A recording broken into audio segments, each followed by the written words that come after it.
Queridos irmãos, hoje iniciamos mais um ano litúrgico com o tempo do Advento, constituído por estes 4 domingos, com seus dias de semana, que nos preparam para a festa do Natal. A Igreja divide o tempo do Advento em 2 partes. A segunda parte começa no dia 17 de dezembro, é a chamada novena de Natal. E antes disso, a primeira parte é a que começa no primeiro domingo e que é chamada de parte escatológica. Por quê? Porque na segunda parte do Advento nós contemplamos a primeira vinda de Cristo. Nos preparamos propositalmente para celebrar o Natal. Na primeira parte nós contemplamos a segunda vinda de Cristo. E a segunda vinda de Cristo inaugura o que nós chamamos de eschaton em grego, palavra que significa último. Ou seja, são as últimas coisas. É aquilo que vem no final de tudo. Ora, nós, cristãos, damos muita importância para a escatologia, ou seja, para a consideração das coisas finais. Embora isso nem sempre se perceba, mas quem lê a Sagrada Escritura com grande atenção percebe isso, que nós estamos nos preparando para o momento em que Deus há de acertar as contas com a humanidade. E Cristo é, digamos assim, o fim que veio até nós. Ele é o último, ele é o ômega, que entrou no tempo, que se fez homem, para nos salvar do dia do Senhor, para que nós estejamos cobertos pela sua redenção, a fim de passarmos ilesos pelo dia do juízo. Ou seja, considerarmos o retorno de Cristo, o juízo final, a remuneração por todas as nossas obras, a justiça de Deus que vem no final de todos os tempos, é uma parte integrante do Evangelho. Isso muitas vezes parece não ser assim tão claro. As pessoas imaginam que o conteúdo do querigma, do Evangelho, seja tão somente a morte redentora de Cristo, a sua ressurreição, a nossa justificação. E não se percebe de uma maneira tão clara que o dia do Senhor, ou seja, o juízo, a reparação final, é parte integrante disso.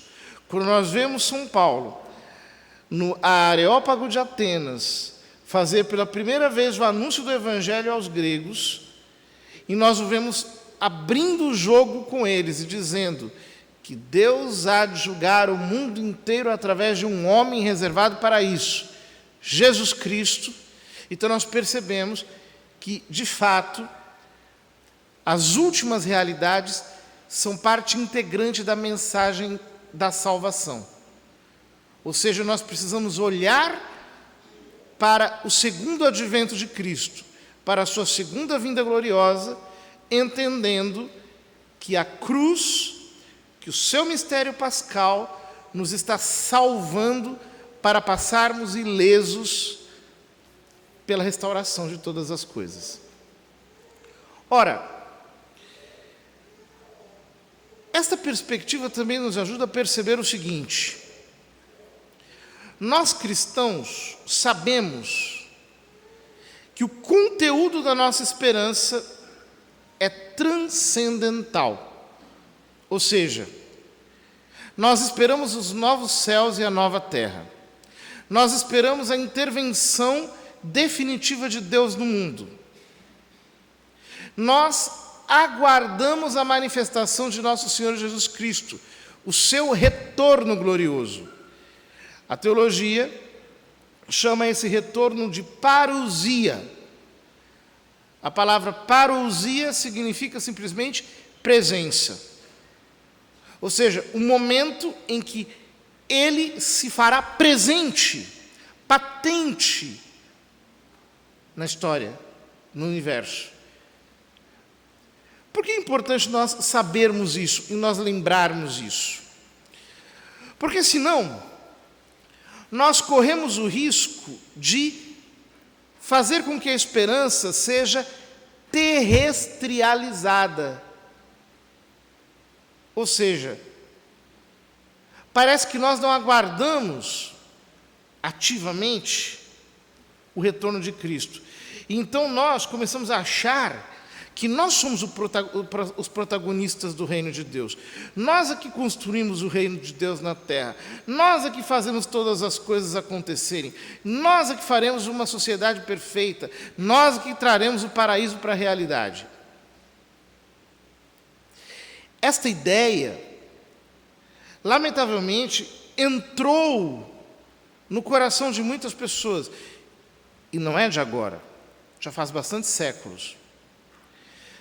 Talvez a primeira forma de deslocamento da esperança do além para o aquém, do lado de lá para o lado de cá, da eternidade para o tempo, aconteceu com os grupos milenaristas no início do cristianismo, que achavam que iria existir um milênio paradisíaco na Terra, e que se iria criar aqui uma ordem perfeita, uma espécie de novo mundo, em que os cristãos teriam, por assim dizer, a supremacia. Essa ideia depois acabou ganhando contornos políticos. Então, apareceram pessoas que começaram a pregar efetivamente uma ordem justa, uma ordem pura. Surgiram grupos dissidentes na igreja, grupos que pregavam uma ordem social de pureza, em que não se deveria tolerar nenhum tipo de fragilidade. Depois começaram a aparecer grupos de tipo totalitário, que queriam impor um tipo de ordem de cima para baixo, criar uma sociedade perfeita, deixa daquele outro modo.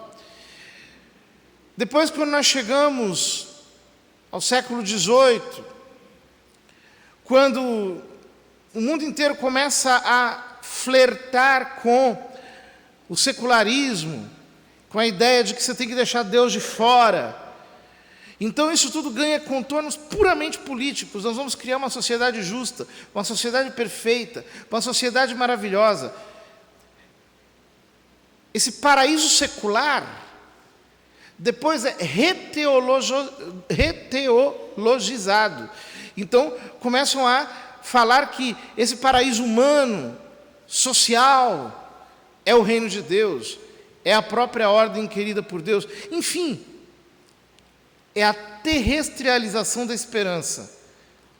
Então nós achamos que tudo tem que se resolver aqui e agora. De fato, há muitos que encaravam a esperança cristã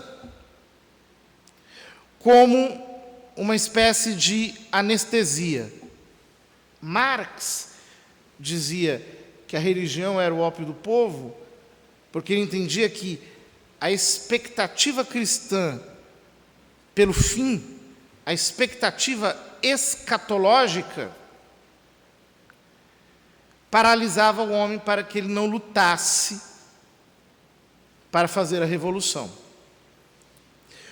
O que Marx não entendia é que ele estava enxergando a realidade de modo invertido. Pelo contrário, quando os cristãos entendem que serão julgados acerca da caridade, é então que eles começam a ser generosos e a cumprir obras de caridade.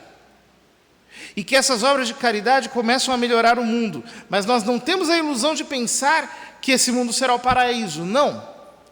Não será o paraíso. A solução para os nossos problemas não vem de nós mesmos. A solução definitiva para os problemas do mundo virá quando Cristo retornar em glória. Ele é a nossa solução. Nós não temos outra.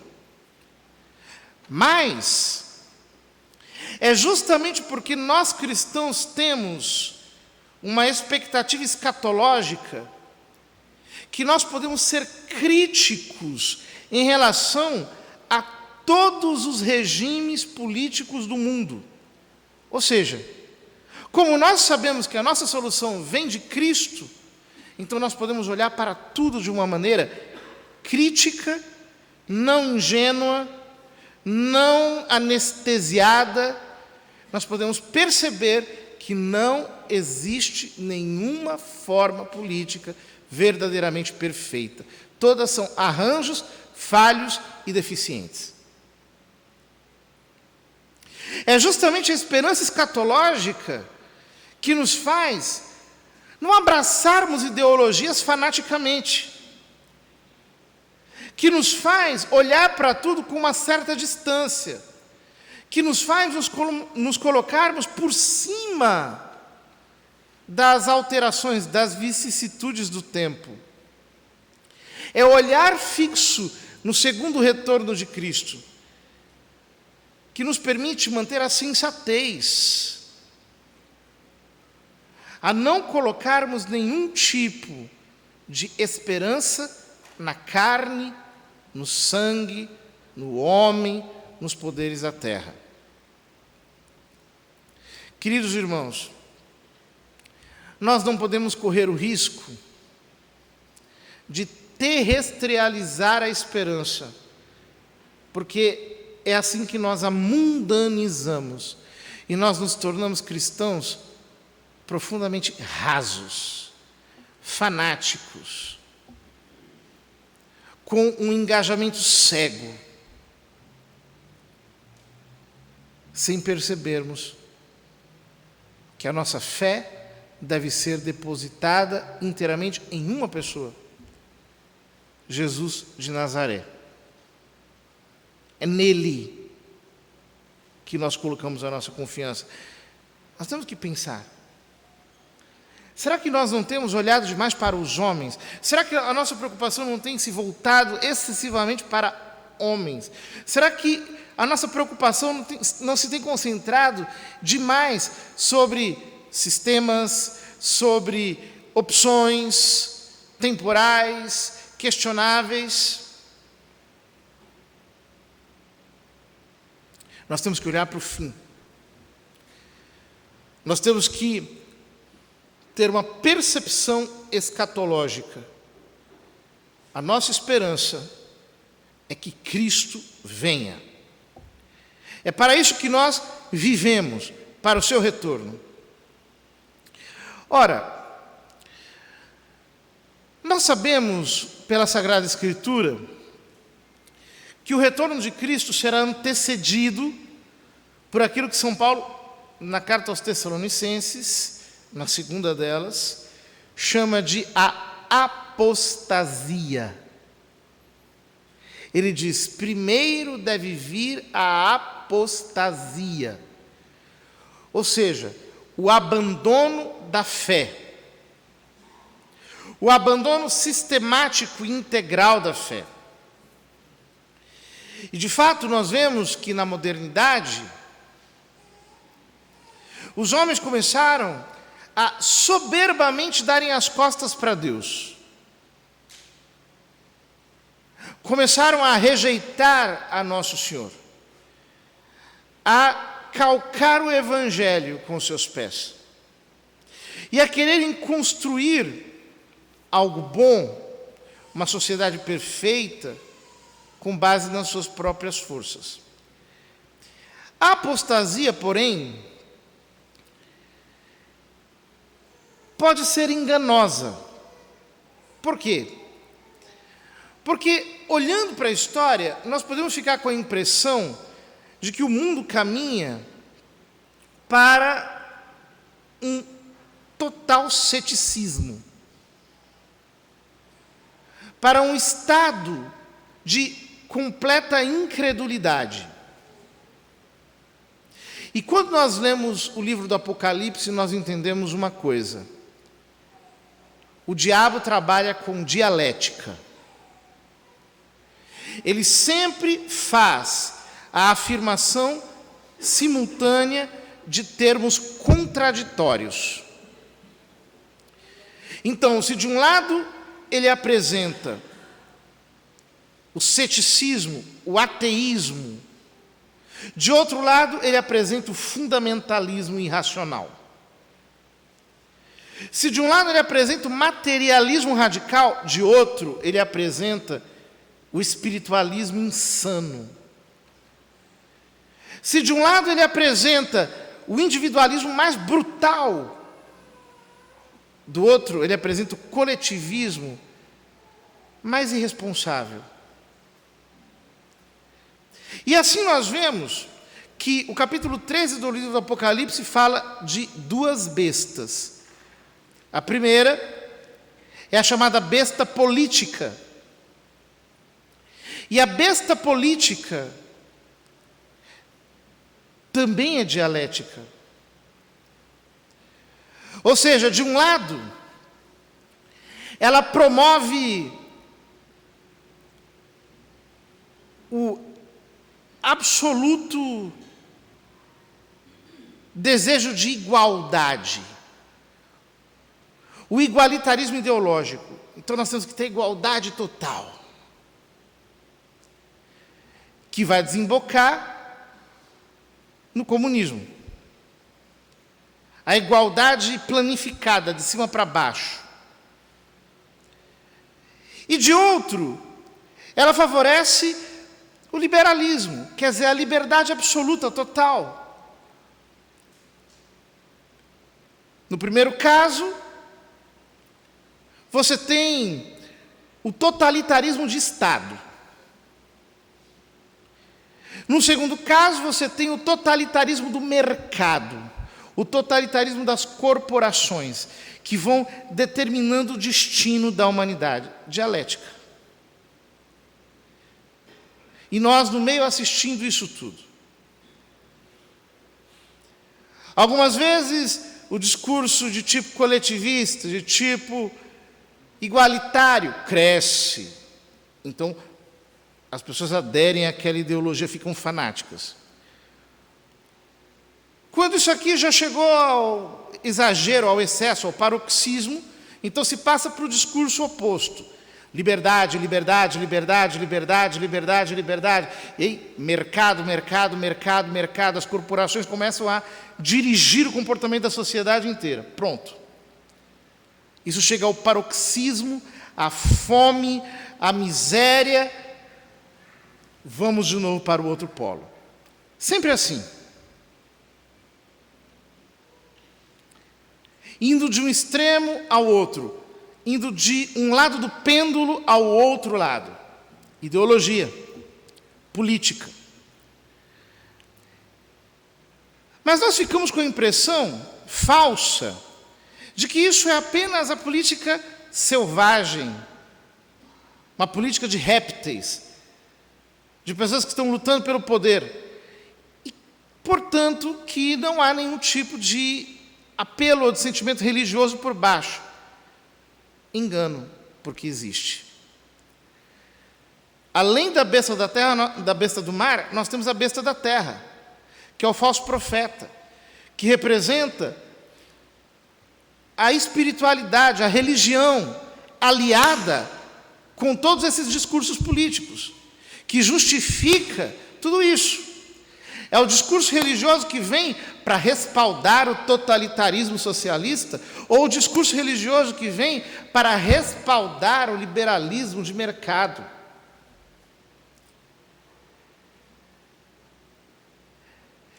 É a besta da terra que chega com o seu discurso religioso, enganoso, tóxico, que ludibria muitas pessoas.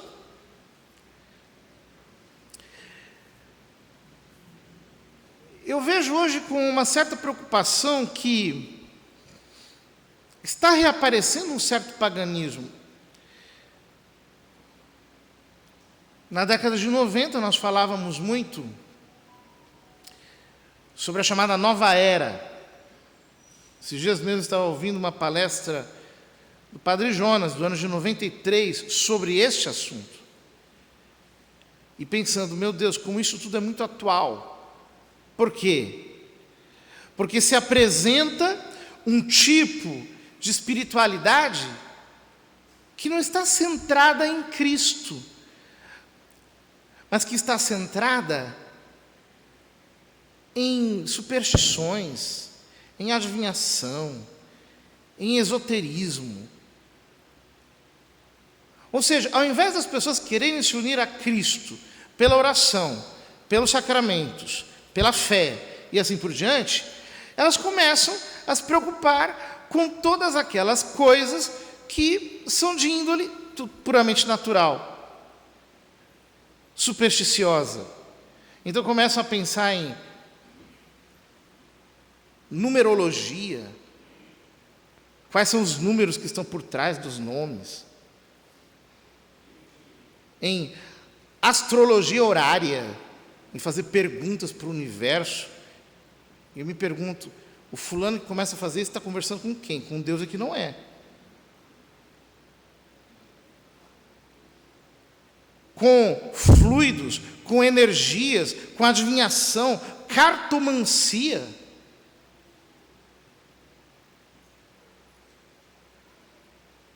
O que esse tipo de coisa promove?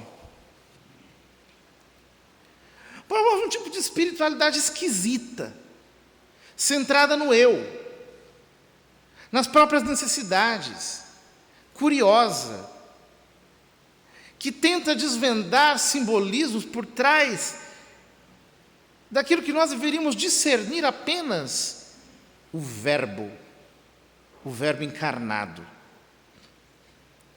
O cristão está atento a Cristo. Ele olha para Cristo como seu único alvo. Ele quer Nosso Senhor como o seu único bem. O cristão está preocupado em se unir a Jesus Cristo, em conhecer o Evangelho. O cristão está preocupado em crescer segundo a vontade de Deus, consciente de que ele tem que viver os mandamentos, tem que praticar a caridade, tem que se unir a Cristo pela oração, tem que ter uma vida sacramental, sabendo que nós estamos aqui aguardando a bendita esperança e a vinda gloriosa do Senhor. Nós não podemos nos entreter com o lixo religioso criado para nos desviar de Jesus Cristo. São Paulo diz aos Gálatas: se alguém vos anunciasse um outro evangelho, que seja anátema, que seja excomungado. Queridos irmãos, estamos no tempo do advento. Temos que ter os nossos olhos fixos para o dia do Senhor. Precisamos manter a sobriedade da esperança cristã. Jesus diz no Evangelho que nós não devemos ficar insensíveis por causa da gula, da embriaguez e das preocupações da vida. Ou seja, nós temos que conservar em nosso espírito o equilíbrio sóbrio de quem aguarda a manifestação de Jesus Cristo, estando por cima de todas essas modas, estas curiosidades temporárias que se apresentam aqui ou ali, que vêm, que vão, completamente ancorados na esperança que nasce da fé, sem nos fanatizarmos jamais em direção humana alguma. Esta é a garantia de que nós estamos caminhando rumo a Jesus Cristo. sem nos entretermos com absolutamente nada que nós encontramos em nosso caminho. Que assim Ele confirme os vossos corações numa santidade sem defeito aos olhos de Deus nosso Pai, no dia da vinda de nosso Senhor Jesus Cristo, com todos os seus santos. Portanto, ficai atentos e orai a todo momento, a fim de terdes força para escapar de tudo o que deve acontecer e para ficardes em pé diante do Filho do Homem.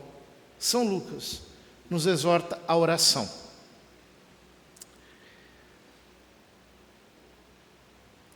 Para de se preocupar com tanta bobagem e vai rezar. O que Deus espera de nós é que nós cresçamos na intimidade com Ele pela oração. Todo o resto é entretenimento satânico. E nós precisamos vigiar para que as nossas almas não estejam desviadas da fé por aderirmos a teorias e a crendices humanas.